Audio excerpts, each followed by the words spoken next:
नमस्कार दोस्तों, बहुत बहुत स्वागत है आप सबका अपने इस बॉलीवुड पूरे दिन के नए एपिसोड में। दोस्तों, आज का वीडियो बहुत ही गंभीरतापूर्वक है। ये बहुत ही संवेदनशील वीडियो है। दरअसल कल रात को मेरे सपने में जाह्नवी कपूर आती है। वैसे बॉलीवुड के अंदर ये जो कपूर फैमिली है, इसमें मुझे कुछ लोग ज़्यादा अच्छे तो लगते नहीं हैं, लेकिन सिर्फ दो ही लोग अनिल कपूर की फैमिली में मुझे अच्छे लगे। हालांकि अनिल कपूर एक अच्छा एक्टर है, इसमें कोई दो राय नहीं है, लेकिन ये हैं तो बॉलीवुड के ही लोग। ये बॉलीवुड वाले हैं, ये इंसानों को कीड़ा मकोड़ा समझते हैं, इस वजह से मुझे ये लोग पसंद नहीं हैं। तो अनिल कपूर के परिवार में सिर्फ दो ही लोग अच्छे लगते हैं, एक तो जाह्नवी कपूर और दूसरी श्रीदेवी। अब देखिए, मेरी बचपन से लेकर जवानी तक मेरी ज़िंदगी श्रीदेवी जी से मिलने के इंतज़ार में गुजरी। उसके बाद वो इस दुनिया को छोड़ के चली गई। पूरे 36 दिनों तक मैं रोता रहा, सिसकता रहा, बिलखता रहा, हाई डिप्रेशन में चला गया था, वाईफाई किस्म के डिप्रेशन में चला गया था। मतलब मैं अपना डिप्रेशन लोगों में इधर से उधर ट्रांसफ़र भी करने लगा था। इतना ख़तरनाक मेरा डिप्रेशन था। 36 दिनों तक मैं सिसकता रहा, रोता रहा, तड़पता रहा। जब श्रीदेवी जी इस दुनिया से जुदा हुई थी, दूर चली गई थी, फिर उनके जाने के बाद मुझे खबर मिली कि श्रीदेवी की बेटी है जाह्नवी कपूर, जो कि फिल्मों में आने वाली है, और उसकी वो फिल्म आई थी, नाम भी याद नहीं आ रहा है मुझे। तो मुझे लगा कि आपको जीने की राह मिलेगी। यानी कि अब मैं बचपन से लेकर जवानी तक मेरा जो सफ़र था वो श्रीदेवी से मिलने के इंतज़ार में गुजरा। अब जवानी से लेकर बुढ़ापे तक मेरी ज़िंदगी जो है वो जाह्नवी कपूर से मिलने के इंतज़ार में गुजर रही है। भाई दुनिया कुछ भी कहे, मुझे कैसा भी कुछ भी बोले, लेकिन जाह्नवी कपूर से मुझे बहुत ही ज़्यादा लगाव है। जाह्नवी कपूर मुझे बहुत पसंद है, और बस मेरी ज़िंदगी की यही एक आखिरी तमन्ना है कि जाह्नवी कपूर को अपनी इन आँखों से मैं देख सकूँ, दीदार कर सकूँ, महसूस कर सकूं। तो दोस्तों, कहने का मतलब यह है कि जाह्नवी कपूर मुझे बहुत अच्छी लगती है, लेकिन जाह्नवी कपूर मेरे सपने में जो आई उस पर बात करते हैं। देखिए, जाह्नवी कपूर जब मेरे सपने में आई तो बहुत दुखी और परेशान थी। हालांकि बहुत अच्छी लग रही थी। उसने एक ब्लैक कलर की साड़ी पहन रखी थी और बहुत ही खूबसूरत लग रही थी। उसके बाल खुले हुए थे, होठों पे एक महरून कलर की लिपस्टिक लगी थी। बहुत ही खूबसूरत लग रही थी जाह्नवी कपूर। देखो दोस्तों, ये वीडियो जो मैं बना रहा हूँ, ये चुपचाप मैं अकेले में बैठ के बना रहा हूँ। इस वक्त मेरी बीवी जो है वो घर पर नहीं है, ताकि मैं अपने ये दिल की फीलिंग और दिल के जज्बात हैं जो बाहर निकाल रहा हूँ।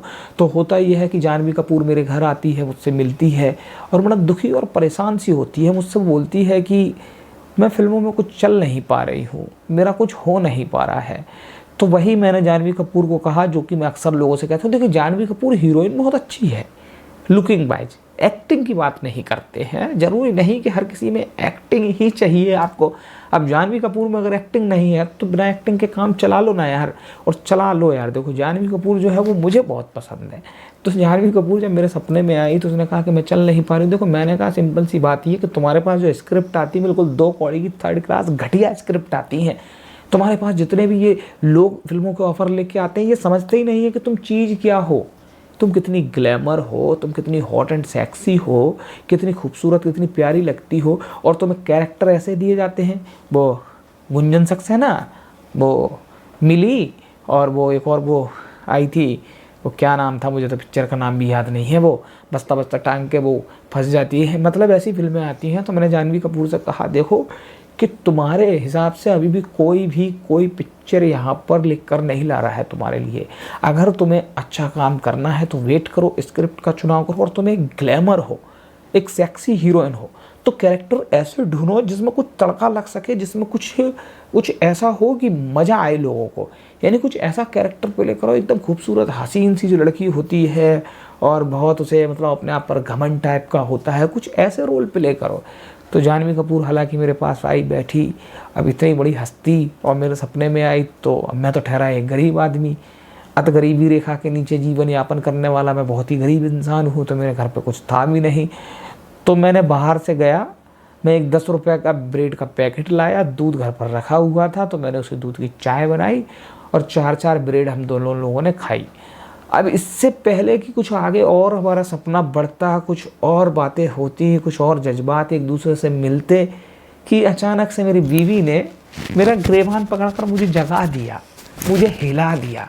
और जैसे ही मेरी आंखें खुली, मेरे आंखें जब तक बंद थी तब तक जाह्नवी कपूर मेरे सामने दिख रही थी, और जैसे ही मेरी आंखें खुली, अचानक से ऐसा मंजर मैंने देखा कि मैं डर गया, मैं घबरा गया। मैंने क्या हुआ, और उसके बाद मेरा सपना टूट गया दोस्तों। तो आज की मेरी दुख भरी कहानी यही थी कि मैं क्या बताऊं, बचपन से लेकर जवानी तक मेरी ज़िंदगी जो गुजरी है वो श्रीदेवी से मिलने के इंतज़ार में गुजरी है, और जवानी से लेकर बुढ़ापा जो गुजर रहा है वो जानवी कपूर से मिलने के इंतज़ार में गुजर रहा है। हालांकि सपनों में अक्सर मुलाकातें होती रहती हैं, बातें होती रहती हैं और भी बहुत कुछ होता रहता है। तो दोस्तों, आपके क्या राय है इस वीडियो पर, तो आप कमेंट करके आप ज़रूर बताइएगा। और आप ये ज़रूर कमेंट करके बताइएगा कि आपके सपनों में कौन सी हीरोइन आती है, एक बार कमेंट करके आप ज़रूर बताइएगा। ठीक है दोस्तों, और मिलता हूँ फिर किसी अगले वीडियो में। कहीं मेरी बीवी ना आ जाए, इस वजह से मैं इसी वीडियो को जल्दी से चुपचाप से बना रहा हूँ। हो सकता है कि आ गई तो प्रॉब्लम हो जाएगी, और मैं इसको अपलोड भी चुपचाप से ही करूँगा, उसके फ़ोन में आने ही नहीं दूंगा इस वीडियो को। ठीक है।